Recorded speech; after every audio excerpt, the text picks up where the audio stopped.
This video is brought to you by AKSIAS. Welcome to AKS. మనం ఈరోజు ఎన్సీఆర్టీలో polity అనేటటువంటి ఈ సబ్జెక్ట్ని స్టార్ట్ చేయడం జరుగుతుంది. మై డియర్ ఫ్రెండ్స్, ఇక్కడ 11th క్లాస్ ఎన్సీఆర్టీ పాలిటీని మనం ఎక్స్ప్లెయిన్ చేయడం జరుగుతుంది. పాలిటీ అనేటటువంటి సబ్జెక్ట్ ఈజీగా మనకు స్కోర్ చేసేటటువంటి సబ్జెక్ట్ కాంపిటేటివ్ ఎగ్జామ్స్లో. సో ఈ కాంపిటేటివ్ ఎగ్జామ్స్లో మనం పాలిటీ అనేటటువంటి ఈ సబ్జెక్ట్ని మనం ఎక్కువ స్కోర్ చేయాలి అని అంటే మనకు ఫండమెంటల్ పార్ట్ అనేటటువంటిది మోస్ట్ ఇంపార్టెంట్. సో ఈ 11th ఎన్సీఆర్టీలో ఉండేటటువంటి పాలిటీలో వచ్చేటటువంటి అన్ని చాప్టర్స్ మనకు ఫండమెంటల్స్ని ఇక్కడ ఎక్స్ప్లెయిన్ చేయడం జరుగుతుంది. అందులో ఫస్ట్ చాప్టర్ ఏంటి అని అంటే కాన్స్టిట్యూషన్, వై అండ్ హౌ. ఈరోజు మనం ఫస్ట్ చాప్టర్ అయినటువంటి కాన్స్టిట్యూషన్ ఎందుకు, ఎలా అనేటటువంటి ఈ సబ్జెక్ట్ని మనము ఈ యొక్క చాప్టర్ని తెలుసుకోవడం జరుగుతుంది.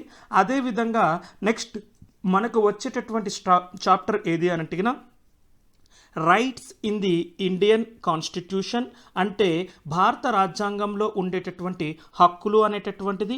తర్వాత ఎలక్షన్ అండ్ రిప్రజెంటేషన్, ఎన్నికలు మరియు ప్రాతినిధ్యం అనేటటువంటిది. ఎగ్జిక్యూటివ్ అంటే కార్యనిర్వాహక వర్గం అనేటటువంటిది. లెజిస్లేచర్ శాసన వ్యవస్థ అని. జ్యుడిషియరీ సిస్టమ్ అంటే న్యాయ వ్యవస్థ అని. తర్వాత ఫెడరలిజం సమాఖ్య విధానము అని. లోకల్ గవర్నమెంట్స్ స్థానిక ప్రభుత్వాలు అని.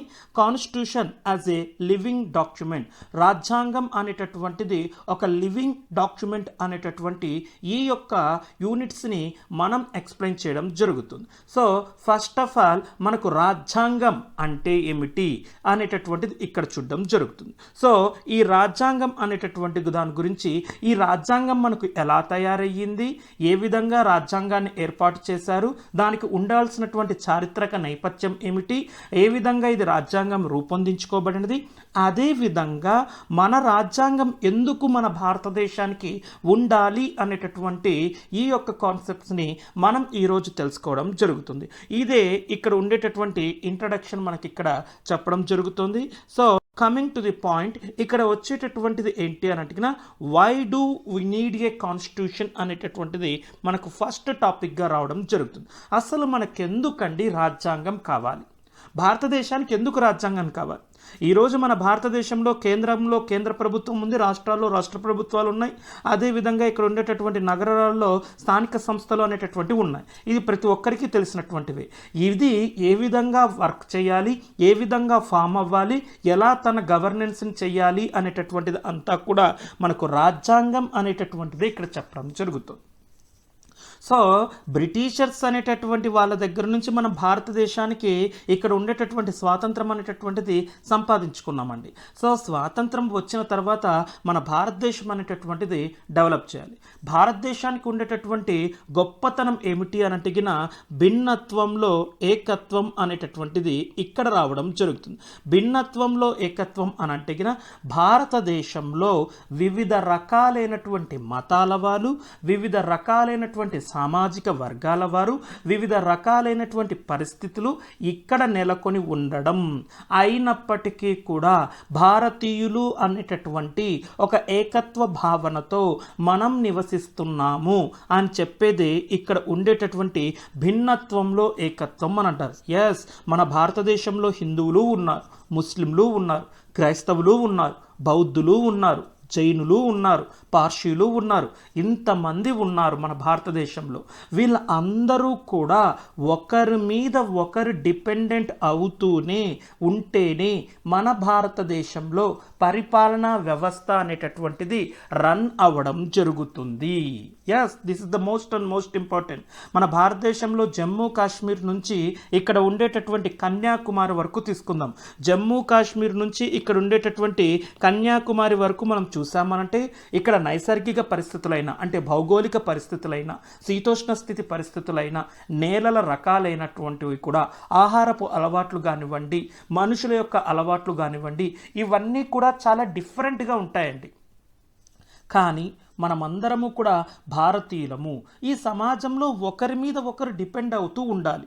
వాళ్ళ యొక్క సహకారం లేనిదే అనంటగిన భారతదేశంలో పరిపాలన అనేటటువంటిది రన్ అవ్వడం జరగదు.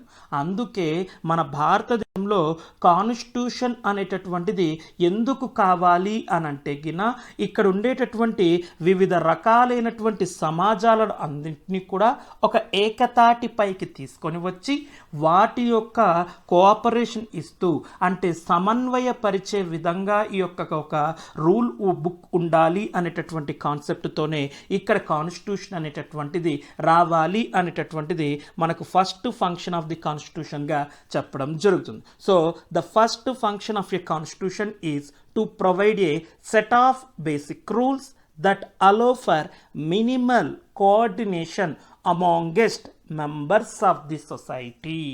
ఎస్, మన భారత రాజ్యాంగం అనేటటువంటిది ఎలా ఉండాలి అని అంటే గిన భారతదేశంలో ఉండేటటువంటి రాజ్యాంగం వివిధ రకాలైనటువంటి వర్గాలు ఉంటాయి కదండి, ఆ వర్గాల మధ్య మినిమం కోఆర్డినేషన్ ఇచ్చేటటువంటి ఒక బేసిక్ రూల్స్ ఇచ్చేటటువంటి విధంగా మన భారత రాజ్యాంగం ఉండాలి. ఇదే భారత రాజ్యాంగం యొక్క ప్రథమ ఫంక్షన్గా ప్రథమ విధిగా ఇక్కడ చెప్పడం జరుగుతుంది. సో భారత రాజ్యాంగం ఉండేటటువంటి సెకండ్ ఫంక్షన్ అనేటటువంటిది ఇక్కడ మనకి ఇక్కడ చెప్పడం జరుగుతుంది. అది ఏంటి అని అంటే స్పెషల్ డెసిషన్ మేకింగ్ పవర్స్ అనేటటువంటిది ఇక్కడికి రావడం జరుగుతుంది. So the second function of the constitution ఏంటి అనంటే to specify who has the power to make decision in a society. It decides how the government will be constituted. Yes, సొసైటీలో వివిధ రకాలైనటువంటి వర్గాలు, సమాజంలో వివిధ రకాలైనటువంటి వర్గాలు ఉంటారు అని మనం ఇంతకు ముందే తెలుసుకున్నాం. ఆ వివిధ రకాలైనటువంటి వర్గాల్లో ఎవరు అధికారాన్ని తీసుకోవాలి, ఎవరు డెసిషన్స్ని తీసుకోవాలి, ఎవరు గవర్నమెంట్ని ఫామ్ చేయాలి, అదేవిధంగా ఆ గవర్నమెంట్ని ఎలా ఎగ్జిక్యూట్ చేయాలి అనేటటువంటిది ఇక్కడ కాన్స్టిట్యూషన్ సెకండ్ ఫంక్షన్గా చెప్పడం జరుగుతుంది. So first function of the constitution వివిధ రకాలైనటువంటి సమాజంలో ఉన్నటువంటి వివిధ వర్గాల్లో ఒక కోఆపరేషన్ సహకారాన్ని అందిస్తే, సెకండ్ ఫంక్షన్గా రాజ్యాంగం ఏం చేస్తుంది అని అంటే ఇక్కడ ఉండేటటువంటి ఈ కాన్స్టిట్యూషన్లో ఎవరు ఇక్కడ అధికారాన్ని తీసుకోవాలి అని అంటారు. ఎస్, అవునండి. ఇప్పుడు ఫర్ ఎగ్జాంపుల్ ఇక్కడ హిందూస్ అనేటటువంటి వాళ్ళు ఉన్నారు, ముస్లిమ్స్ ఉన్నారు, క్రిస్టియన్స్ ఉన్నారు, తర్వాత బుద్ధాస్ ఉన్నారు, జైన్స్ ఉన్నారు. ఇలా వీళ్ళందరూ ఒకటే చోట ఉంటే ఎవరు ఈ సమాజంలో ఇక్కడ అధికారాన్ని చెలాయించాలి, అదేవిధంగా ఎవరు ఇక్కడ మనకు సరైనటువంటి నిర్ణయాలు తీసుకోవాలి, సమాజ హితంకో ఉండేటటువంటి నిర్ణయాలు ఎవరు తీసుకోవాలి అనేటటువంటిది, డెసిషన్స్ ఎవరు తీసుకోవాలి అనేటటువంటిది కాన్స్టిట్యూషనే మనకు సెకండ్ ఫంక్షన్గా డిస్క్రైబ్ చేయడం జరుగుతుంది. ఎలా గవర్న్ చేయాలి అనేటటువంటిది కూడా మనకు ఇక్కడ చెప్పడం జరుగుతుంది. ఇప్పుడు అధికారం ఎవరు చెలాయించాలి, డెసిషన్స్ని ఎవరు తీసుకోవాలి అనేటటువంటిది కాన్స్టిట్యూషన్ చెప్తుంది అని అంట. ఆ అధికారం అనేటటువంటిది కూడా లిమిట్స్ ఉంటాయి. ఎస్, ఇప్పుడు పవర్ అనేటటువంటిది ఒకరి చేతిలోకి వచ్చిన తర్వాత ఆ పవర్స్ అనేటటువంటి వాటికి కూడా లిమిట్స్ ఉండాలి. చెక్ అండ్ బ్యాలెన్సెస్ అనేటటువంటివి ఎప్పుడైతే ఉంటాయో అప్పుడు మాత్రమే ఒక సమాజం కరెక్ట్గా గవర్నింగ్ అనేటటువంటిది జరుగుతుంది అని చెప్పేసి అని అంటారు. అదే limitations on the powers of government అనేటటువంటిది ఇక్కడ థర్డ్ ఫంక్షన్గా చెప్పడం జరుగుతుంది. ఎస్, మన దేశంలో ఇక్కడ ఎగ్జిక్యూటివ్ అనేటటువంటిది ఉంది, లెజిస్లేచర్ అనేటటువంటిది ఉంది, జ్యుడిషియరీ అనేటటువంటిది ఉంది, అదేవిధంగా లోకల్ గవర్నమెంట్స్ అనేటటువంటివి కూడా ఉన్నాయి అని మనం తెలియడం జరుగుతుంది. ఇక్కడ ప్రతి ఒక్క దానికి చెక్ అండ్ బ్యాలెన్సెస్ ఉండాలి. ఎందుకంటే అధికారానికి కాస్త నియంత్రణ అనేటటువంటిది ఉండాలి. ఒక అధికార సంస్థ మీద ఇంకొక అధికార సంస్థ మీద కోఆపరేషన్తో ఉండడంతో పాటు ఈ అధికార సంస్థ ఎప్పుడన్నా కూడా తన పరిమితులను దాటి, హద్దులను దాటి అధికారాన్ని చెలాయించినప్పుడు ఆ అధికారాన్ని చెక్ చేసేటటువంటి ఇంకొక అధికార సంస్థ ఉండాలి. ఒక గవర్నమెంట్కి లిమిట్స్ ఉండాలి. అది ఇక్కడ ఉండేటటువంటి ఈ కాన్స్టిట్యూషన్ థర్డ్ ఫంక్షన్గా చేయడం జరుగుతుంది. So the third function of a constitution is set some limits on what a government can impose its citizens. These limits are fundamental in the sense that government may never government may never traps them. అంటే గవర్నమెంట్ అనేటటువంటిది ఎప్పుడే కానీ citizens మీద వేసేటటువంటి, పౌరుల మీద విధించేటటువంటి హక్కులకు కొన్ని పరిమితులు అనేటటువంటివి ఉంటాయి. ఆ హక్కులకు భంగం కలిగించకూడదు. ఆ పరిమితులలోనే గవర్నమెంట్ అనేటటువంటిది చెయ్యాలి.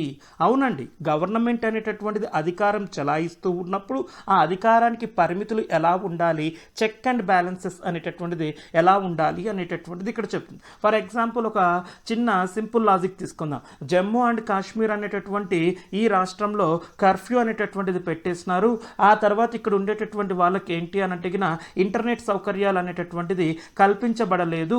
మాకు ఇక్కడ ఉండేటటువంటి ఈ యొక్క శాంతి భద్రతలను కాపాడాలి అనేటటువంటి ఈ యొక్క ఉద్దేశంతో గవర్నమెంట్ ఇక్కడ విధించడం జరిగింది. అప్పుడు సుప్రీంకోర్టు ఇంటర్వెన్షన్ అయిపోయింది. ఎందుకు సుప్రీంకోర్టు ఇంటర్వెన్షన్ అయింది? పౌరులు అనేటటువంటి వాళ్ళకి కొన్ని హక్కులు ఉంటాయి. ఆ హక్కుల్లో ఇంటర్నెట్ సౌకర్యం అనేటటువంటిది కూడా, సమాచారాన్ని తెలుసుకోవడం కూడా, వ్యాపారాన్ని సరిగ్గా నిర్వర్తించుకోవడం కూడా ఒక హక్కు. ఆర్టికల్ 19 అనేటటువంటిది మనకు జీవించే అనేటటువంటి హక్కు, ప్రాథమిక హక్కులు అనేటటువంటివి ఉన్నాయి. ఇవి నెక్స్ట్ చాప్టర్లో rights in the Indian constitution, హక్కులు, భారతదేశంలో ఉండేటటువంటి హక్కులు అనేటటువంటి చాప్టర్లో క్రిస్టల్ క్లియర్గా తెలుసుకోవడం జరుగుతుంది. ఆ విధంగా ఇక్కడ పరిమితులు ఉన్నాయి అనేటటువంటిది సుప్రీంకోర్టు చెప్తుంది. ఇక్కడ ఎగ్జిక్యూటివ్లో సెంట్రల్ గవర్నమెంట్ విధించిందండి. ఆ యొక్క అక్కడ ఉండేటటువంటి పరిమితులను ఇక్కడ ఉండేటటువంటి సుప్రీంకోర్టు చెక్ చేసింది కదా, బ్యాలెన్స్ చేసింది కదా. ఇది సుప్రీంకోర్టుకి ఎలా వచ్చింది పవరు? రాజ్యాంగం ఇక్కడ ఇచ్చింది కాబట్టి సుప్రీంకోర్టు ఆ విధమైనటువంటి ఈ యొక్క విధులను నిర్వర్తించడం జరుగుతోంది. అంటే మన భారతదేశ రాజ్యాంగం సొసైటీలో నిర్ణయం తీసుకునేటటువంటి అధికారము ఒక సంస్థకి ఏ విధంగా ఇస్తుందో, డెసిషన్ తీసుకునేటటువంటి అధికారం ఏ విధంగా ఇస్తుందో, అదేవిధంగా ఆ డెసిషన్ తీసుకునేటటువంటి అధికారాన్ని చెలాయించేటటువంటి సంస్థకు కొన్ని పరిమితులు ఉండాలి అనేటటువంటిది కూడా థర్డ్ ఫంక్షన్ ఆఫ్ ది కాన్స్టిట్యూషన్గా ఇక్కడ మనకు చెప్పడం జరుగుతుంది. సో అదే ఇక్కడ చెప్పడం జరుగుతుంది. So the third function of the constitution is set some limits on what government can impose on its citizens. These limits are fundamental in the sense that government may never trespasses them అనేటటువంటిది ఇక్కడ మీకు రావడం జరుగుతుంది. చూద్దాం. మన భారతదేశంలో ఎన్నో రకాలైనటువంటి వర్గాలు ఉన్నాయి అని అనుకుందాం. భారతదేశంలో ఎన్నో రకాలైనటువంటి అసమానతలు కూడా ఉన్నాయి. కొంతమంది పేదరికంలో ఉంటారు, కొంతమంది ధనవంతులు ఉంటారు, కొంతమంది అప్పర్ క్యాస్ట్ వాళ్ళు ఉంటారు, కొంతమంది లోయర్ క్యాస్ట్ వాళ్ళు ఉంటారు. మన భారతదేశంలో అన్టచబిలిటీ అనేటటువంటి ఒక సాంఘిక దురాచారాలు ఉన్నాయి. బాల కార్మిక వ్యవస్థ అనేటటువంటిది ఉంది. వెట్టి చాకిరి అనేటటువంటి వ్యవస్థలు ఒకప్పటి కాలంలో ఉండి, ఇవి సమాజానికి అన్నిటికీ కూడా చాలా రకాలుగా చేటుగా ఉన్నాయి. అంటే చాలా రకాలుగా సమాజంలో వివిధ రకాలైనటువంటి ఈ యొక్క అసమానతలు తొలగించే విధంగా ఉండాలి. అంటే సమాజాన్ని బాగుపరిచే విధంగా, సమాజంలో ఉండేటటువంటి వివిధ వర్గాల యొక్క ఆశయాల్ని సాధించే విధంగా ఈ యొక్క కాన్స్టిట్యూషన్ అనేటటువంటిది ఉండాలి. అవును, సమాజం అనేటటువంటిలో ఉండేటటువంటి ప్రతి ఒక్కరికి ఎడ్యుకేషన్ అనేటటువంటిది ఉండాలి, సమానత్వం అనేటటువంటిది కావాలి. అదేవిధంగా ఇక్కడ వీకర్ సెక్షన్లో ఉండేటటువంటి వాళ్ళకి ఆర్థికంగా ఉపయోగపడే విధంగా ఆర్థికంగా ఎదగాలి. వీకర్ సెక్షన్లో ఉండేటటువంటి వాళ్ళకి లీగల్గా కొన్ని ప్రొటెక్షన్స్ ఇవ్వాలి. అదేవిధంగా ఇక్కడ ఉండేటటువంటి సో నెక్స్ట్ ఫోర్త్ ఫంక్షన్గా యాస్పిరేషన్ అంటే ఏమిటి అనేటట్టు, ఇక్కడ పేదరికంలో ఉండేటటువంటి వాళ్ళకి ఇక్కడ మనము ఆర్థికంగా చేయూతనిచ్చి ముందుకు తీసుకొని రావాలి. ఇదే సంక్షేమం అనేటటువంటిది కల్పించాలి. వెల్ఫేర్ ఆఫ్ ది సొసైటీ కావాలి. మన రాజ్యాంగంలో ఉండేటటువంటి రాజ్యాంగ ప్రవేశిక కానివ్వండి, రాజ్యాంగంలో ఉండేటటువంటి ప్రాథమిక హక్కులు కానివ్వండి, రాజ్యాంగంలో ఉండేటటువంటి ఆదేశిక సూత్రాలు కానివ్వండి, ఇవన్నీ కూడా ఇక్కడ ఉండేటటువంటి ఈ యొక్క ఎగ్జాంపుల్స్గా సొసైటీకి మనకి ఎన్నో రకాలుగా మార్పు చేసే విధంగా ఉండాలి. అంటే ఇక్కడ ఉండేటటువంటిది ఏంటి అని అంటే the fourth function of the constitution is to enable the government to fulfil the aspirations of a society and create conditions for a just society అనేటటువంటిది ఇక్కడ చెప్పడం జరుగుతుంది. సో ఇక్కడ fourth function of the constitution అంటే గిన ఇక్కడ society యాస్పిరేషన్స్ని fulfil చేసే విధంగా ఉండాలి. అసలు సొసైటీకి సంబంధించినటువంటి యాస్పిరేషన్స్ని, ఆశయాలని ఫుల్ఫిల్ చేసే విధంగా మన కాన్స్టిట్యూషన్ అనేటటువంటిది, రాజ్యాంగం అనేటటువంటిది ఉండాలి అనేటటువంటిది ఇక్కడ ఫోర్త్ ఫంక్షన్గా చెప్పడం జరుగుతుంది. సో ఇక్కడ ఫిఫ్త్ ఫంక్షన్ అని అంటిగిన fundamental identity of the people అనేటటువంటిది కూడా జరగాలి. ఇక్కడ పబ్లిక్ పీపుల్ అనేటటువంటి వాళ్ళని కూడా రికగ్నైజ్ చేయాలి అనేటటువంటిది చెప్పడం జరుగుతుంది. సో ఇది ఇక్కడ ఉండేటటువంటి ఈ 4 ఫంక్షన్స్ని మనకి ఇక్కడ ఉండేటటువంటి కాన్స్టిట్యూషన్ అనేటటువంటిది ఫంక్షన్. సో ఇప్పుడు fifth function of the constitution జరుగుతుంది గురించి మనకి ఇక్కడ చెప్పడం జరుగుతుంది. సో ద నెక్స్ట్ అనేటటువంటిది మనం ఇప్పుడు చూడడం ఏంటి అని అంటే గిన constitution authority of a constitution అనేటటువంటిది ఇక్కడికి రావడం జరుగుతుంది. సో ఇక్కడ what does constitution, how effective is constitution, it is a constitution is just అనేటటువంటిది ఇక్కడ రావడం జరుగుతుంది. అంటే కాన్స్టిట్యూషన్ అంటే ఏమిటి అని అంటే గిన ఇక్కడ మనం చెప్పినటువంటి ఈ 4 ఫంక్షన్స్ని ఫుల్ఫిల్ చేసేటటువంటి ఒక బుక్నే మన భారతదేశంలో ఉండేటటువంటి ఈ యొక్క స్వాతంత్ర సమరయోధులు భారతదేశం యొక్క ఫ్యూచర్ని, భవిష్యత్తుని, భారతదేశంలో ఉండేటటువంటి అసమానతను తొలగిస్తూ సొసైటీ అనేటటువంటిది ఒక క్రమ మార్గంలో ఉండడానికి ఏర్పరిచినటువంటి ఒక ఆశయాల సాధన కోసం మనం రూపొందించుకున్నటువంటిది. అదేవిధంగా ఇక్కడ ఉండేటటువంటిది ఇది కాన్స్టిట్యూషన్ ఎలా ఎఫెక్టివ్గా వర్క్ అవుతుంది, కాన్స్టిట్యూషన్ ఒకటి మాత్రమే మనకు సరిపోతుందా అనేటటువంటిది మనకు నెక్స్ట్ కమింగ్ చాప్టర్స్లో వచ్చేటటువంటి చాప్టర్స్లో ఇక్కడ మనకు చెప్పడం జరుగుతుంది. సో ఇక్కడ మనం తెలుసుకోవడం జరుగుతుంది. మన భారతదేశంలో కాన్స్టిట్యూషన్ అనేటటువంటిది ఎలా వచ్చింది అని అంటే అంతకుముందే మన యొక్క ప్రపంచంలో ఎన్నో రకాలైనటువంటి రాజ్యాంగాలు అనేటటువంటివి తయారైనాయండి. కానీ ఇన్ని రాజ్యాంగాలు తయారైనప్పటికీ కూడా కొన్ని రాజ్యాంగాలు మాత్రమే సక్సెస్ అవ్వడం జరిగింది. అవి ఏవేవి అని అంటే లైక్ ఇండియా కానీ, సౌత్ ఆఫ్రికా కానీ, యునైటెడ్ స్టేట్స్ కానివ్వండి, ఇవన్నీ కూడా సక్సెస్ అయినటువంటి రాజ్యాంగాలు. ఎందుకు ఇవి సక్సెస్ అయినటువంటి రాజ్యాంగాలు అంటే ఈ రాజ్యాంగాలు రూపొందించుకోవడానికి ఇక్కడ బేసిక్ వాళ్ళకు ఫండమెంటల్ ఏం జరిగిందంటే నేషనల్ మూమెంట్స్ అనేటటువంటిది, స్వాతంత్ర పోరాటాలు అనేటటువంటివి వాళ్ళ యొక్క దేశాల్లో జరగడం జరిగింది. ఆ స్వాతంత్ర పోరాటాల ద్వారా సంపాదించుకున్నటువంటి స్వాతంత్రం ద్వారా ఈ యొక్క నాయకులే ఈ రాజ్యాంగాన్ని అనేటటువంటిది ఏర్పాటు చేయడం జరిగింది. సో ఇలా రాజ్యాంగాలు అనేటటువంటి వాటిని ఏర్పాటు చేశారు.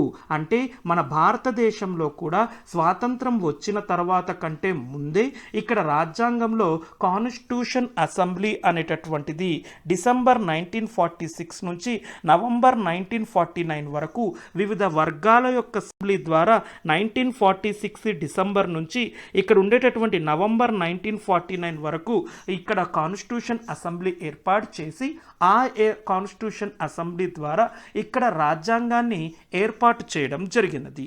ఈ యొక్క కాన్స్టిట్యూషన్ అనేటటువంటిది ఎలా బిగిన్ అయ్యింది అనేటటువంటి సమూహాల యొక్క అందరినీ ఎన్నో రకాలైనటువంటి చర్చల ద్వారా ఇక్కడ కాన్స్టిట్యూషన్ అసెంబ్లీ మన భారతదేశంలో ఉండేటటువంటి వివిధ వర్గాల యొక్క సమూహాలతో అందరితో కూడా చర్చించి అదేవిధంగా భారతదేశంలో సమాజానికి తగినట్టు విధంగా ప్రపంచంలో ఉండేటటువంటి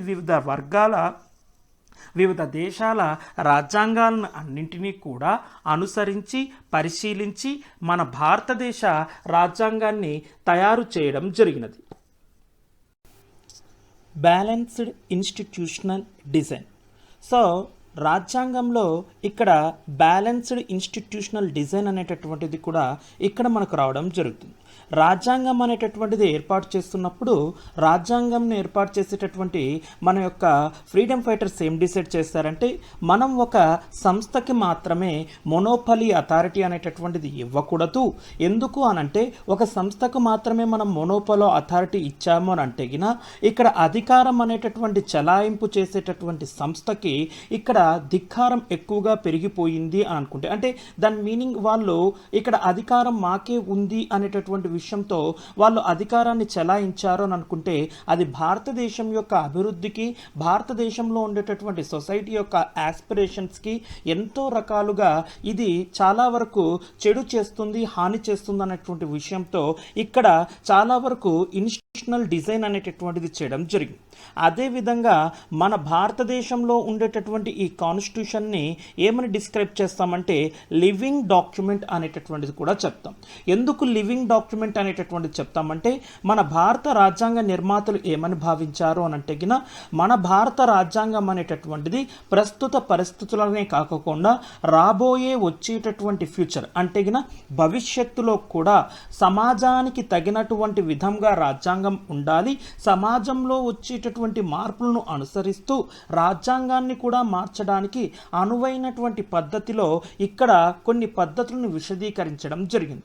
అందుకే భారత రాజ్యాంగాన్ని ఏమని చెప్తారంటే లివింగ్ డాక్యుమెంట్ అనేటటువంటిదిగా చెప్పడం జరుగుతుంది. How the constitution, Indian constitution was made. మనం ఇంతకు ముందే తెలుసుకున్నాం రాజ్యాంగం అనేటటువంటిది ఎలా ఏర్పడుతుంది అని అంటే రాజ్యాంగం యొక్క ఇది అసెంబ్లీ అంటే కాన్స్టిట్యూషన్ అసెంబ్లీ అనేటటువంటిది ఇక్కడ ఫామ్ అయ్యింది అనేటటువంటిది మనం తెలుసుకుందాం. అంటే భారతదేశానికి స్వాతంత్రం రాకమునిపే ఇక్కడ రాజ్యాంగ ముసాయిదా సభ అనేటటువంటిది ఏర్పాటు చేయడం జరిగినది. అంటే భారతదేశం ఇంకా అప్పటికి విభజించలేదండి, పాకిస్తాన్ అనేటటువంటిది ఇంకా మన భారతదేశం ఉండడం జరుగుతుంది. ఇది 9th డిసెంబర్ 1946 అనేటటువంటి ఈ డేట్ననే ఇక్కడ కాన్స్టిట్యూషన్ అసెంబ్లీ అనేటటువంటిది ఇక్కడ ఏర్పాటు చేయడం జరిగినది. 14th ఆగస్ట్ 1947 వరకు ఇది రావడం జరుగుతుంది. ఇందులో ఉండేటటువంటి సభ్యుల్ని అందరినీ కూడా ఇండైరెక్ట్ ఎలక్షన్ ద్వారా ప్రావిన్స్ లెజిస్లేటివ్ అసెంబ్లీస్ నుంచి ఇక్కడ ఎలక్ట్ చేసుకోవడం జరుగుతుంది. ఈ మొత్తం procedure government of India act 1935ను బేస్ చేసుకొని ఎలక్షన్స్ జరగడం జరిగింది. ఇక్కడ ఉండేటటువంటి ఈచ్ ప్రావిన్సీస్ ఆర్ లేకుంటే స్టేట్ అనేటటువంటిది రిప్రజెంటేషన్ ఎలా తీసుకున్నారంటే 1:10 lakh అనేటటువంటి రిప్రజెంటేషన్ ఇక్కడ తీసుకొని రావడం జరుగుతుంది. బ్రిటిష్ ఇండియా నుంచి 292 మంది సభ్యులు రావడం జరిగింది. అదేవిధంగా ఇక్కడ ఉండేటటువంటి ప్రిన్స్లీ స్టేట్స్కి 93 సీట్లు ఇవ్వడం జరిగింది. అంటే స్వదేశీ సంస్థానాలండి, స్వదేశీ సంస్థానాలకేమో ఇక్కడ 93 ఇవ్వడం జరుగుతుంది. అదేవిధంగా ఇక్కడ ఉండేటటువంటి బ్రిటిష్ ఇండియా అనేటటువంటి ఈ బ్రిటిష్ ఇండియాకి ఇక్కడ 292 సభ్యులు రావడం జరుగుతుంది. ఇక్కడ ఉండేటటువంటి ఈ ప్రావిన్సెస్లోకి ఇచ్చినటువంటి సీట్స్లలోకి ఈ 93 సీట్లని ఇక్కడ ఉండేటటువంటి 3 ప్రధానమైనటువంటి మతాలైనటువంటి ముస్లిమ్స్కి, సిక్కులకు మరియు జనరల్కి విభజించడం, అంటే వాళ్ళ పాపులేషన్ని బేస్ చేసుకొని ఇవి ఇక్కడ విభజించడం జరిగిపోయింది. ఆ తర్వాత ఇక్కడ వచ్చేటటువంటి members of each community of the provincial legislative assembly అక్కడ ఉండేటటువంటి రిప్రజెంటేటివ్ మెథడ్స్ ద్వారా ప్రపోర్షనల్ రిప్రజెంటేషన్ యూజ్ చేసుకొని సింగిల్ ట్రాన్స్ఫరబుల్ ఓట్, అంటే ఫర్ ఎగ్జాంపుల్ ముస్లిమ్స్ అనేటటువంటి వాళ్ళందరిలో ఒకరిని ఎన్నుకోవడం జరుగుతుంది. సింగిల్ ట్రాన్స్ఫరబుల్ ఓట్ అనేటటువంటి మెథడ్ అంటే ఒక వ్యక్తికి ఒక ఓటు అనేటటువంటిది. అంటే ఇప్పుడు ఫర్ ఎగ్జాంపుల్ ఒక 10 సీట్లు ఉన్నాయని అనుకుందామండి. ఒక నిజాం అంటే ఇప్పుడు హైదరాబాద్ సంస్థానం అనేటువంటి ఈ సంస్థానానికి 10 మంది ఇక్కడ మీరు రావాలి అని అనుకుంటారు. ఈ 10 మంది రావాలి అని అంటే ఈ 10ని ఈ హైదరాబాద్ సంస్థానంలో ఉండేటటువంటి ముస్లిమ్స్కి, హిందూస్కి, సిక్స్కి వీళ్ళ ముగ్గురికి కూడా వాళ్ళ యొక్క జనాభాను బట్టి ఇక్కడ విభజించడం జరుగుతుంది. ఆ విధంగా సింగిల్ ట్రాన్స్ఫరబుల్ ఓట్ అంటే ఆ యొక్క మతాలలోకి సంబంధించినటువంటి వ్యక్తులు కొంతమంది వ్యక్తులను ఎన్నుకొని వాళ్ళని కాన్స్టిట్యూషనల్ రాజ్యాంగ ముసాయిదా సభకి ఇక్కడ పంపించడం జరిగింది. This is the most important అండి. రాజ్యాంగ ముసాయిదా సభకు సంబంధించినటువంటి ఎలక్షన్ 1:10 lakhs నిష్పత్తిలో ఇక్కడ రావడం జరిగినది. ఇక్కడ 1935 గవర్నమెంట్ ఆఫ్ ఇండియా యాక్ట్ అనేటటువంటి ఈ యాక్ట్ని బేస్ చేసుకొని ఇక్కడ ఈ ఎలక్షన్స్ అనేటటువంటివి కండక్ట్ చేయడం జరిగింది. సో ఇలా రాజ్యాంగ ముసాయిదా సభ అనేటటువంటిది ఇక్కడ ఏర్పాటు చేయడం జరిగింది. Composition of the constitution assembly. ఇక్కడ ఎప్పుడైతే మనకు ఇక్కడ మనం ఇంతకు ముందే చెప్పుకున్నట్లు 1935 అనేటటువంటి ఈ చట్టాన్ని అనుసరించి ఇక్కడ మెంబర్ సెలెక్ట్ అయ్యారు అని అనుకుందాం. కానీ 1947లో మనకు పాకిస్తాన్ అనేటటువంటిది విడిపోవడం జరిగినది. పాకిస్తాన్ అనేటటువంటిది విడిపోయిన తర్వాత ఆ యొక్క ప్రాంతానికి సంబంధించినటువంటి వ్యక్తులు ఎవరైతే ఉంటారో వాళ్ళందరూ కూడా పాకిస్తాన్ కాన్స్టిట్యూషన్ అసెంబ్లీకి మెంబర్స్గా రావడం జరుగుతుంది. దీని వలన ఏం జరిగిందని అంటే మన ఇండియాలో కాన్స్టిట్యూషన్ అసెంబ్లీ మెంబర్స్ 299కి ఇక్కడ తగ్గడం జరిగినది.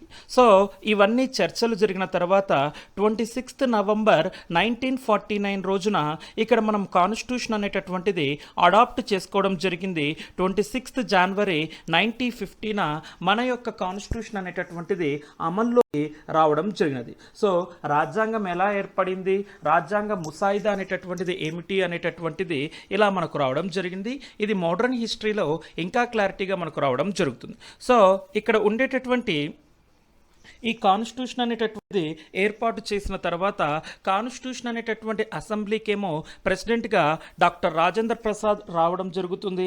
అదేవిధంగా రాజ్యాంగ ముసాయిదా డ్రాఫ్టింగ్ ఆఫ్ ది కాన్స్టిట్యూషన్ కమిటీకి ఇక్కడ ఉండేటటువంటి డాక్టర్ బిఆర్ అంబేద్కర్ గారు అధ్యక్షులుగా రావడం జరుగుతుంది. సో ఇలా రాజ్యాంగ సభ అనేటటువంటిది రాజ్యాంగ ముసాయిదా డ్రాఫ్టింగ్ అనేటటువంటిది ఏం చేస్తుందంటే రాజ్యాంగం ఎలా ఉండాలి అనేటటువంటిది తయారు చేస్తుంది. రాజ్యాంగం ముసాయిదా కమిటీ తయారు చేసినటువంటి ఈ యొక్క రాజ్యాంగాన్ని రాజ్యాంగ సభలో డిస్కషన్ చేసిన తర్వాత చర్చలు చేసిన తర్వాత ఇక్కడ ఆమోదించడం జరుగుతుంది. సో మన రాజ్యాంగం ముసాయిదా అనేటటువంటి దానికి ముసాయిదా అనేటటువంటిది రాజ్యాంగ సభలో ఒక భాగం అండి. ఆ ముసాయిదా అనేటటువంటి కమిటీకి డాక్టర్ బిఆర్ అంబేద్కర్ గారు ఇక్కడ అధ్యక్షులుగా ఉండడం జరుగుతుంది.